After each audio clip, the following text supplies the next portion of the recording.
All right, time to take a look at the DIAFIELD heat tool. Okay.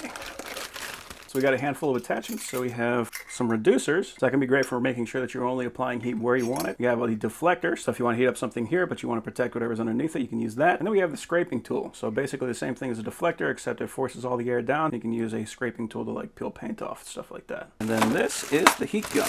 A nice big heat gun. We got 3 settings on the trigger. We got off, 1, and 2. I really like seeing this. It actually has a very thick cable, so that's good. We have a temperature dial on the back, so it goes from 1 up to 10. So you can really fine tune whatever the temperature is that you need. So not only do we have fan speed, we also have a temperature range. One of the cooler things about this is it can actually suck in air from the sides to push forward. And with that in combination with the flat rear, we can actually lay this thing down on its back. So that way if we're heat shrinking wires or something like that, we can still use both of our hands. We don't have to worry about this.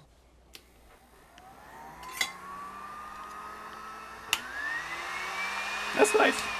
So it's not very loud. There's some heat guns that are just like screechingly loud. This one is not super loud, so that is great. So you got a heat shrink butt connector, and I'm just going to shrink down that heat shrink. It's already starting to get hot.